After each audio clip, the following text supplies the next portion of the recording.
শরীফ ওসমান হাদির ঘটনার নেপথ্যে সেনাপ্রধান ওয়াকারুজ্জামান ও বিএনপি। দর্শক, এই সন্দেহ সংশয় জোরালোভাবে বিশ্বাসযোগ্যভাবে সামনে আসছে। পিনাকি ভট্টাচার্য সব কিছু ফাঁস করে দিচ্ছেন আমার দেশের মাধ্যমে। আনুষ্ঠানিকভাবে আপনারা সেটা জানবেন কি ঘটছে। দর্শক, আপনি আশ্চর্য হয়ে যাবেন, অবাক হয়ে যাবেন যে what is happening in Bangladesh. আমরা খালি চোখে কি দেখেছি, যে এক শুটার খুন করেছে, গুলি করেছে শরীফ ওসমান হাদিকে, যার 5টা আওয়ামী লীগ, সে পালিয়ে গেছে, এই তো। কিন্তু এখন তো সন্দেহ করার সময় এসেছে যে আসলে কি পালিয়ে গেছে, না পালানোর নাটক বাজারে প্রচার করা হচ্ছে, আসলে সেনা হেফাজতে ক্যান্টনমেন্টের মধ্যে আছে ওই লোক, কোনটা? এবং ডিজিএফআই এর প্রেসক্রিপশনে এটা করেছে কি, এই প্রশ্ন সামনে এসেছে। আমরা মুহূর্তে মুহূর্তে আশ্চর্য হচ্ছি। আপনাদের সতর্ক হওয়া দরকার দর্শক, আমরা ঝুঁকি নিয়ে এই কথাগুলো বলছি। দেখেন মিলান, প্রথম কথা হচ্ছে যে একজন শুট করে সরকারের সর্বোচ্চ সতর্কতার মধ্যে দেশ ছেড়ে যাবে একজন খুনি, ইটস নট সো ইজি। এটা খুব টাফ হওয়ার কথা, কিন্তু বলা হচ্ছে যে গেছে। একবার পুলিশ বলে যে পালিয়ে গেছে, আর একবার বলে যে না, যায় না, দেশে আছে। সন্দেহ সংশয়, তাহলে কি ঘটেছে, কি একটু মিলিয়ে দেখেন দর্শক। জুলকারনাইন সায়ের এখানে সন্দেহের মূল জায়গায়। জুলকারনাইন সায়ের যেভাবে লন্ডনে থেকে সবার আগে সিসিটিভি ফুটেজ পাবলিশ করলেন, হাউ ইজ ইট পসিবল? বাংলাদেশের কোনো গণমাধ্যম পারেনি, কিন্তু জুলকারনাইন সায়ের সেই 1000 কিলোমিটার দূরে থেকে সবার আগে সিসিটিভি ফুটেজ পাবলিশ করেন।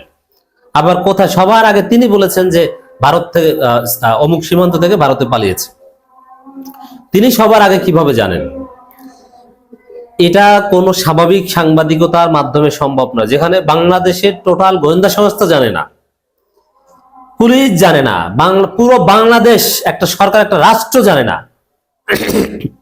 সেখানে সে 1000 কিলোমিটার দূরে থেকে জুলকারনাইন সায়ের কিভাবে জানবেন? ভেরি সন্দেহজনক। এটা থেকে ধারণা করা যায় আসলে জুলকারনাইন সায়ের কিছু জানেন না, তিনি কোনো ইনভেস্টিগেটিভ জার্নালিস্ট নয়। গোয়েন্দা সংস্থা ডিজিএফআই তাকে যেটা বলে তিনি ওইটা বলে দেন। এখন এই যে ওসমান হাদির খুনি ভারতে পালিয়েছে, এগুলো সব নাটক, আসলে পালায়নি, সেনা হেফাজতে থেকে থাকতে পারে। আর এই ঘটনা ওয়াকার ঘটিয়ে থাকতে পারেন, সন্দেহ, আমি বলছি না যে করেছে, তবে আমাদেরকে এভাবে অ্যানালাইসিস করতে হবে কেন ওয়াকার ঘটিয়ে থাকতে পারেন, কিভাবে। ওই যে গুম খুনে জড়িত সেনা অফিসারদের বাঁচাতে, এবং সামনে গুম কমিশনের রিপোর্টে আরো অনেক সেনা অফিসার ধরা খাবে, এমনকি জাতিসংঘের রিপোর্টের যে ওয়াকার নিজেও ধরা খান কিনা বলা যায় না। এই পরিস্থিতি থেকে এড়াতে দেশে একটা অস্থিতিশীলতা সৃষ্টি করে ডক্টর ইউনূসকে হটানো যায় কিনা, বা ভিন্ন কিছু করা যায় কিনা, বিচারকে বাধাগ্রস্ত করা যায় কিনা, চলমান বিচারকে বানচাল করা যায় কিনা, এমনকি ওই যেসব গুম খুনে জড়িত সেনা অফিসারদের যাদের বিচার আওতায় অলরেডি আনা হয়েছে, তাদের বিরুদ্ধে চার্জ গঠনের কথা ছিল, সেই দিন গঠন হয় নাই। তো সব মিলিয়ে হাদির ঘটনা ডিজিএফআই বা সেনাবাহিনীর ভারতপন্থীদের পরিকল্পিত কোনো ষড়যন্ত্র কিনা, সেই প্রশ্ন এখন সামনে এসেছে। কারণ ঘটনার পর ওই সেনাবাহিনীর ভারতপন্থীদের মুখপাত্র জুলকারনাইন সায়ের যেভাবে সবকিছু বলে দিচ্ছেন এবং চলে গেছে, আর সম্ভব না, এগুলো যেভাবে প্রচার করছেন, এটা সন্দেহজনক। এভাবে তার জানার কথা না, বাংলাদেশের কেউ জানো না, তিনি কিভাবে জানবেন? এটা তার হাতে তো কোনো মিরাক্কেল থাকার কথা না। তিনি তো এলিয়েন না, তিনি তো আমাদের মতো মানুষ। আবার তিনি বাংলাদেশেও সাংবাদিকতা করেন না, রাষ্ট্রের চাইতে তিনি বড় না, এটা বিশ্বাস করার কোনো কারণ নেই। তো দর্শক, স্পষ্ট হয়ে গেল যে জুলকারনাইন সায়েরকে ডিজিএফআই যা বলে তিনি সেটা বলেন, তাহলে ডিজিএফআই এটা নিয়ে নাটক করছে। আর ডিজিএফআই কে এখন দিক নির্দেশনা দেন, বা ডিজিএফআই ভারতের কথায়, ভারত রয়ের প্রেসক্রিপশনে কিছু নাটক করছে, আর এগুলোর নেপথ্যে ওয়াকারুজ্জামান সেনাপ্রধান তিনি থাকতে পারেন, সন্দেহ আছে। তো দর্শক, এখানে জুলকারনাইন সায়ের জনগণের দৃষ্টি ভিন্ন দিকে ফেরাচ্ছেন এবং শরীফ ওসমান হাদিকে নিয়ে তুচ্ছ-তাচ্ছিল্য করছেন, এমনকি তার জানাজায় যাতে লোক না হয় সেই ধরনের একটা ন্যারেটিভ নির্মাণের চেষ্টা করছেন। এই থেকে সন্দেহটা জনপরিসরে জোরালো হয়েছে এবং পিনাকি ভট্টাচার্য কার্যত সব ফাঁসি করে দিয়েছেন। আমি আসছি সেদিকে।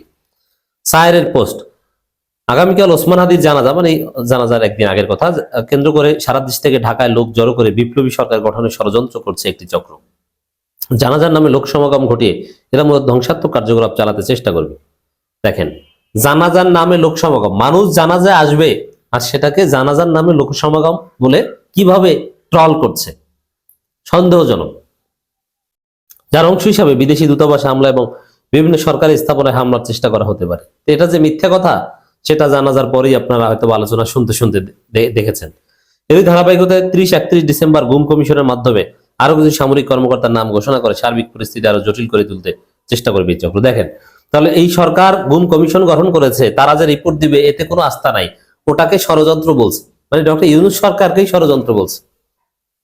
বুঝতে পারছেন খেলাটা ডিজিএফআই এই ওয়াকারের প্রতিপালকের মাধ্যমে কিভাবে খেলছে? গুম খুনের মতো নিন্দনীয় অপরাধের সাথে জড়িতদের যথাযথ বিচারের কোনো বিকল্প নেই, কিন্তু সেটা দেশের উদ্ভূত রাজনৈতিক পরিস্থিতি বিবেচনা নিয়ে করা উচিত। মানে এই পরিস্থিতিতে তাদের বিচার করা যাবে না। অপরাধ করেছে ঠিক আছে, কিন্তু বিচার করা যাবে না, তাদের নামও বলা যাবে না। এটা হচ্ছে সায়েরের যুক্তি। তাহলে এই সায়েরদের মাধ্যমে ওয়াকার এই গুম খুনে জড়িত অফিসারদের বাঁচাতে শরীফ ওসমান হাদির ঘটনা থেকে শুরু করে শুটার পালিয়ে গেছে, এ ধরনের নানান নাটকীয়তা সাজাচ্ছে বলে মনে হচ্ছে। এছাড়া গুম কমিশনের বিভিন্ন ইন্টারভিউতে কমিশনের সদস্যরা এমন ব্যক্তি খন্দকার রাকিব বিভিন্ন ব্যক্তির জেরায় সময় উপস্থিত থেকে ভিডিও করেছেন মর্মে জানা যায়। তিনি কার অনুমতি ঠিক এই খন্দকার রাকিব সম্পর্কে কিছুই জানেন না। খন্দকার রাকিব গুম নিয়ে কাজ করেন অনেক আগে। জুলকারনাইন সায়ের তো সেদিনকার সেই আল জাজিরার একটা রিপোর্টের মাধ্যমে জনগণের কাছে পরিচিত হয়েছে, তার আগে তাকে চিনত কে? কিন্তু খন্দকার রাকিব নীরবে নিভৃতে কত কাজ করেছেন আমরা জানি। তো দর্শক, একের পর এক বিতর্কিত পোস্ট দিচ্ছেন এবং টার্গেট মাহমুদুর রহমান। সায়েরদের, ডিজিএফআই, ওয়াকারদের টার্গেট মাহমুদুর রহমান। কারণ শরীফ ওসমান হাদির রিপ্লেসমেন্ট এখন মাহমুদুর রহমান।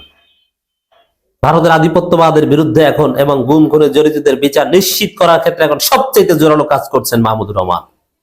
এই জন্য কেন শরীফ ওসমান হাদির কফিনের কাছে মাহমুদুর রহমান এই প্রশ্ন করছে, 24 ঘন্টায় এই করবে সেই করবে অমুক তমুক, আবার ইরাক, লিবিয়া, সিরিয়া ব্যর্থ রাষ্ট্রে পরিণত করেছে, ওইভাবে মাহমুদুর রহমানরা বিপ্লবী সরকার গঠন করে বাংলাদেশকে ব্যর্থ রাষ্ট্রে পরিণত করতে চায়, এরকম ন্যারেটিভ নিয়ে আসছে। এই জুলকারনাইন সায়ের ডিজিএফআই এজেন্টের এই বক্তব্য থেকে প্রমাণিত হয় যে পুরো ঘটনার নেপথ্যে ওয়াকার থাকতে পারে। আর ওয়াকার কেন থাকবে? গুম খুনে জড়িতদের বাঁচানোর জন্য। পিনাকি ভট্টাচার্যের একটা ফেসবুক পোস্ট, ওয়াকারের প্রতিপালক কত বড় জাউরার দেখেন, সে চাইতেছে হাদির জানাজায় যেন বিপুল জনসমাগম না হয়। বিপুল জনসমাগম হলে তাকে অতিক্রম করা অনেক রাজনৈতিক নেতার পক্ষে অসম্ভব হয়ে যাবে। তাই আরে বেকুব, হাদির উত্তরসূরি বিপ্লবীরা ভোটে জিতে সরকার গঠন করবে আগামী 14 ফেব্রুয়ারিতে। যারা ভোটে জিতবে তারা নির্বাচন পেছাতে চাইবে কেন? জিতবে জামাত, আর হাদির উত্তরসূরি জামাত। এরপর ব্রেকিং নিউজ দিয়েছেন পিনাকি ভট্টাচার্য, শহীদ হাদিকে গুলির পর সীমান্তে পালানো সাজানো নাটক, আড়ালে রইল প্রকৃত শুটার। এক্সক্লুসিভ অনুসন্ধানী রিপোর্টের আগামীকাল প্রকাশিত হবে। আমি এখন পর্যন্ত পাইনি, হাতে কথা বলছি যখন। দৈনিক আমার দেশে এই রিপোর্টে উঠে এসেছে হালুয়াঘাট সীমান্ত দিয়ে পালানোর নাটক তৈরি করেছে ডিজিএফআই। কেন ওয়াকারের প্রতিপালক উম্মত হয়ে মাহমুদুর রহমানের পিছনে লেগেছে, বুঝতে পারছেন? এর মানে পুরোটাই নাটক। অতএব এগুলো পারবে না। জনগণ ওসমান হাদির পক্ষে আছে। জনগণ গুম খুনে জড়িত সেনা অফিসারদের বিচার নিশ্চিত করবেই। জনগণ প্রয়োজনে ডিজিএফআই বিল্ডিং এর ইট খুলে আনবে, নাট বল্টু খুলে এনে ধলাই খালে বিক্রি করবে, কিন্তু ভারতের কোন ষড়যন্ত্র গুম খুনে জড়িতদের কেউ বাঁচাতে পারবে না।